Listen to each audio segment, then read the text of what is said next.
Wait for it.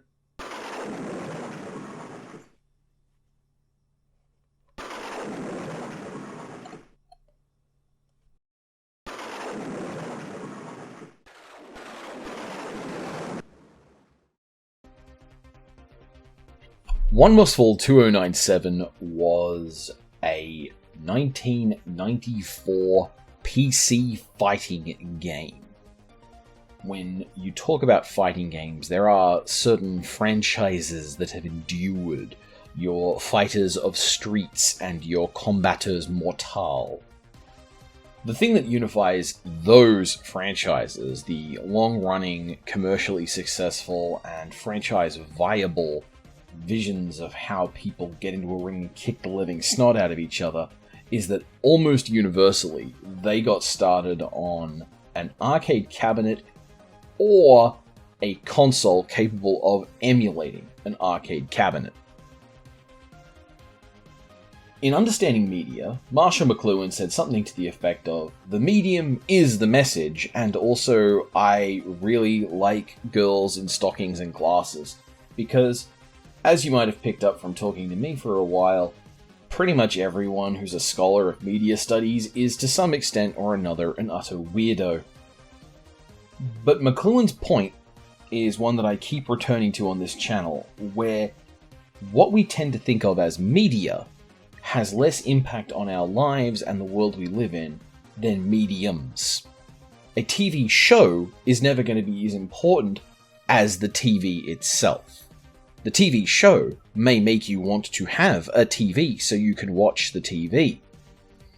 But the TV is the thing that requires a reshaping of your house, the construction of a special room, and a categoric rearrangement of your social obligations around the time of the availability of the TV. Mediums, McLuhan argues, are the things that make our lives change, and what we do with those mediums is content. We can use this model to look at pretty much everything, but specifically in the case of using it to talk about games, the platform a game comes from will often betray something about the game itself. That there will be choices and ideas present in the game that have nothing to do with what a programmer would have wanted in an ideal sense, but which are trappings and fundamentals of the platform, possibly in some cases done invisibly because that is how it is done. If you look at the arcade cabinet, the most common arrangement you'll see is a game which presents you with two side-by-side joysticks and either 4 or 6 buttons, depending upon if the area likes its King of Fighters or its Street Fighters more. And yes, I know, there is also Tekken and Virtua Fighter and a whole range of 3D fight games that I do not have time to care about in my life. I am old.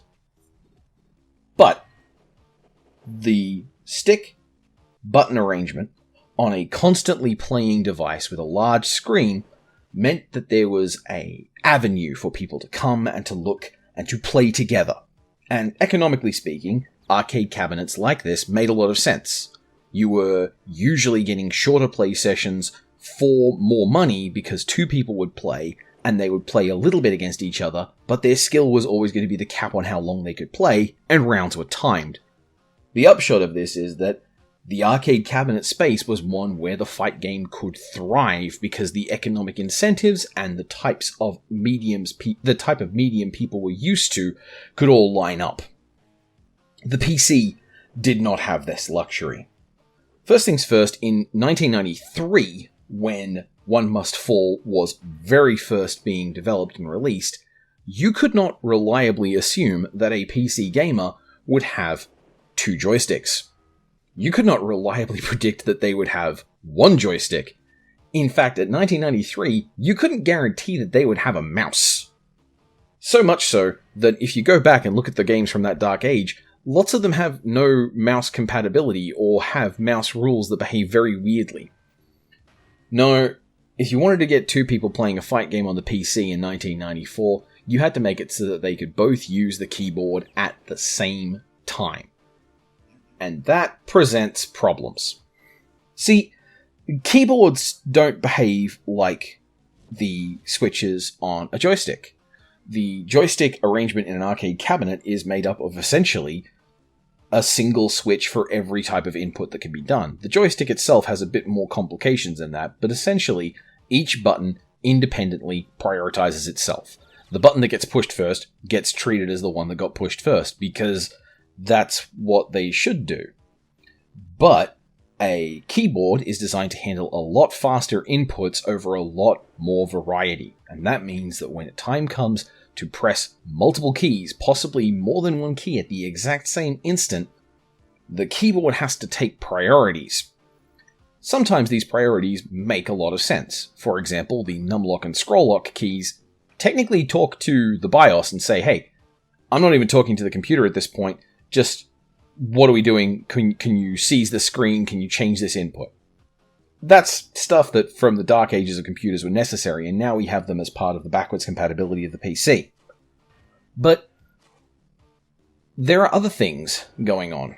For example, all of the letter keys are lower priority than the modifier keys, like Shift, Control, and Alt. The Enter tends to be treated as a letter key, because it's part of normal typing, but also it does sometimes get treated as a modifier key, so it's higher priority. The navigation keys, the up, down, left, and right, on two different pads on the keyboard, may or may not be treated with the same priority. And keyboards tend to be split down the middle. Stuff that's happening on the right-hand side of the keyboard tends to use a different priority system to stuff that's happening on the left side of the keyboard. This is all byproducts of people just getting really good at typing. I am not the world's fastest typist, but I routinely have people's laptops beep at me for typing too fast because they assume I must have landed my hand on the keyboard wrong. Many applications, which I type into, will sometimes reverse the text because they said, I don't know what order these letters came in, so I'm just going to get them out there as quickly as I can. Creates weird effects. The keyboard is not a joystick. And that means that you're not going to be able to say, hey, press these 6 buttons per player and these navigation buttons. The control scheme had to be simpler. For One Must Fall, the control scheme is broken down to 4 movement keys, forward, back, up, down, a punch button, and a kick button. The strength of your kicks and punches, and therefore the animations played, would be tied to whether or not you were pressing a direction or not. Pressing back and using the attack button gives you a heavy version of that, so a heavy punch or a heavy kick. Pressing forward, a light version, a light punch or a light kick. You can get a different animation if you are standing or jumping, and that's pretty much your lot. That's all the pieces that can go into playing a character in One Must Fall. That's all you can do, and that's all the game can handle, because it's got to be able to handle it for 2 players on one keyboard. Keyboards weren't the only thing providing pressure on One Must Fall. As a PC game, it was not going to be being sat in a corner of a room that lots of people move through on the regular, like a bus station or a specific arcade, so that people could decide to wander over and stuff $2 in it at a time. It was a PC game, which meant ostensibly what you had to do to get it was pay someone in a store $35 to $70 for it. I played PC games at this period in my life, and yeah, you never got a game first time, and you never got it full price because we were poor, and $70 for anything was unreasonable, especially when all the computers we were using were hand-me-downs. The thing that kept us in software at this point was the model of shareware. Shareware was a system where most of a game would be made, and then part of the content would be released for free distribution. In the case of One Must Fall, this included 1 tournament in the tournament arc, 4 of the robots that you could play with, the Jaguar, Thorn, Shadow, and Pyros, and 1 cut-down version of the tournament. You could also play head-to-head with this game just fine. If you knew about the cheats, they'd all work. So, this shareware version was designed to be freely distributed. In fact, it was designed to fit on 1 megabyte diskette, and maybe with a demo or a shareware version of an even smaller game along with it. The shape of this game was designed so that you could take this game easily, share it and redistribute it, and in the process convince your friends to play it and maybe build a community around it so that someone who had enough money and liked the game enough would send away for a registered copy, and they would get the full version.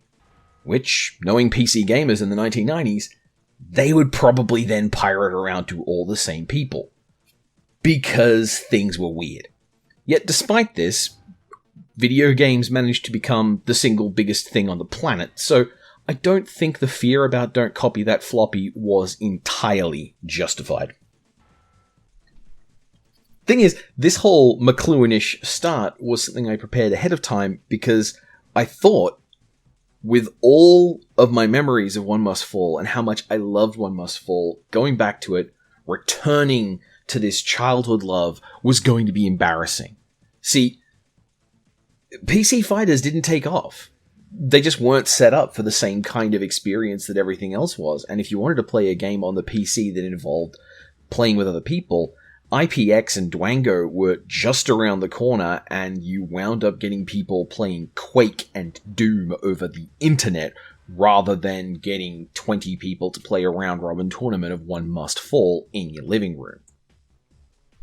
So I went back to this game fully prepared that with 20 years of familiarizing myself with fight games on arcade stands and the home consoles, that One Must Fall was going to be this embarrassing sequence of ham-fisted tomfoolery that most PC games of the time were. Like, let's face it, the 90s were a long time ago, and a lot of my explorations into this period have revealed that games from that period were kind of just running on fumes. Imagine then my surprise to find One Must Fall's pretty good. Now, I'm not a fight game aficionado. I have friends who are, and I hang around in their streams and I watch them play what looks to me like high-level versions of, I think, Tekken lately. It doesn't matter over much the specific game, but the point is that they are playing the games that are seen as proper fight games. And so I get to recognize things like zoning and interrupting and caring for opponents' predictive behavior, boxing people in and out of opportunities. It's all that sort of stuff. In One Must Fall, you have one screen and a number of hazards that are random. And that means that, broadly speaking, you don't have the same kind of manipulation of space, but you do still have manipulation of space. And what's more, the characters that are fighting in One Must Fall have different reactions to one another based on things like size and reach. Tactics that work for one are not always going to work for everyone else. Some types of matches, it's going to be very hard for you to get a strategy that works consistently. This means that you're constantly mixing things up as you play through, because no one is stuck in one particular robot. And from that, I guess we got to go into the fiction of One Must Fall. One Must Fall is set in the year 2097, when humanity has taken to the stars and is building settlements all around in outer space, particularly at this point, building on Ganymede, Jupiter's moon. For reasons too complicated to bother getting into at this juncture, there is going to be a great big tournament with the winner getting to be effectively president of the company in charge of Ganymede, because one thing this game did correctly predict was that we would be having a corporatocracy which did everything in the stupidest possible way. You're presented with a host of characters who have their own reasons and motivations for going into this tournament, and then they each get to choose to pilot one of the different mecha that you are using for the combat. And this is one of those elements that makes you go, hang on, mecha? Yeah, so in One Must Fall, you are piloting HARs, H-A-R, human-assisted robots, which one could argue that all robots are human-assisted because, like, the robots did not spontaneously code themselves into existence, but I digress. The HARs in the setting are, in some cases, military robots, in some cases they're mining equipment, and in some cases they do really weird kind of time experiments. It's not entirely explored there. And they're like 30 meters tall. So the characters are plugging a thing into the back of their neck, waking up inside the body of a Ha, and then running around and doing stuff. And in this case, the stuff they're doing is a great big punch-up tournament. This is amazing because this kind of technology is itself foundational to a whole range of really fascinating stories and science fiction questions, but One Must Fall limits itself to just the question of, but what if we punched each other? And also, it then describes the ongoing idea of, well, what if we use this to transplant a brain into a robot? Which, honestly, technologically, sounds like a step backwards from we can plug our brains into robots and pilot them as if they're our bodies, because it all seems a lot safer and you're not transporting a squidgy ball of meat around in a giant robot. There's also a tournament mode where you get to play a loosely customizable character with up to 4 portraits and their own mecha, and you upgrade various parts of the mecha as you go through literally just competitive sports tournaments. There is a huge cast of characters who get basically 1 or 2 pull quotes and a name and a color scheme, and that's it. When you have a fight and you win, there's a news announcer, like a sports broadcaster, who is, in hindsight, I don't know what I read the announcer as, but they're cute. That's nice. And in the tournament mode, you then get chewed out by your utterly unpleasable mechanic Plug, who will only ever be satisfied with you if you completely fail to get damaged at all. And if you do that, he will also get snippy with you about how it was clearly too easy for you. Plug sucks. My memory of this game being reasonably unbalanced is mostly due to having played the tournament so much that I had all the upgrades and all the power-ups and everything on every mecha I ever played, which meant that I was pushing someone to a corner and fast punching them to death over and over again. And yeah, the game breaks when you do that, but that's not where the game's balance is. The game's balance is in the hitboxes of gargoyles and thorns being too low to be hit by the same ranged attacks while they're ducking, which means that they don't run the risk of blocking. The game's balance was about trying to give you an interesting combination of when you plugged in one set of stats into one set of moves, and the moves were tied to a body that could have different relationships to how players attacked them. Overall, One Must Fall, sure, it's not going to break any records, and it did come out in 1994 when it had to compete with, King of Fighters 94, a game that generally is seen to have done the whole formula really well. But, nonetheless, despite all this, going back and playing it, One Must Fall's pretty good. One Must Fall is an actual, thoughtful, clever, well-made little fight game from the mid-90s. And it's wild to go back to it, because I always thought that my attachment to it was just heavily synced up with the fact that I blew probably a whole year's worth of afternoons playing just the shareware version of this game. The lore is also pleasantly fruity, but by the standards of fight games, it's kind of constrained. You have a secret alien, you have a betrayal, you have corporate backstabbing, most of which doesn't matter. It's all very 90s anime fan making something anime styled, rather than something that you would normally consider to be an anime game. But, considering how much disappointment I was setting myself up for, and considering how much money this game asked me to spend on it, it's very hard to be anything but happy and impressed going back and looking at One Must Fall once again. I love this game. I've even played it a little more than I was going to for the video, and when I lost all the audio for this particular unscripted video, I did have a moment where I asked myself, do I care about this game enough that I'm going to go and reconstruct what I just did?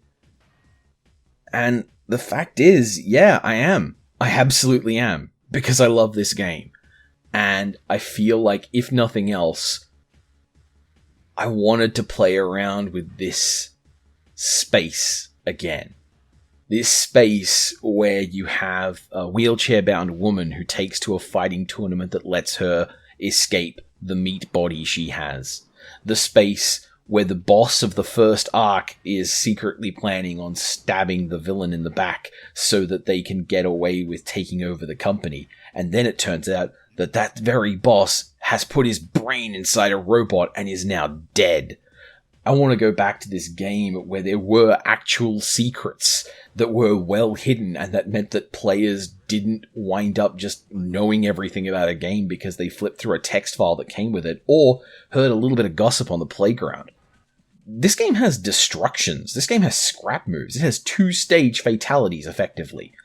It has 16 different robots, and they all play really wildly differently. They're not balanced. Let's not kid ourselves. But this game is so full of charm for a particular mid-90s love of the electronic and the technologic and the genre of fight games. This was never going to be a fight game to topple other fight games. This was never going to replace SNK's dominance or Capcom's dominance over the market.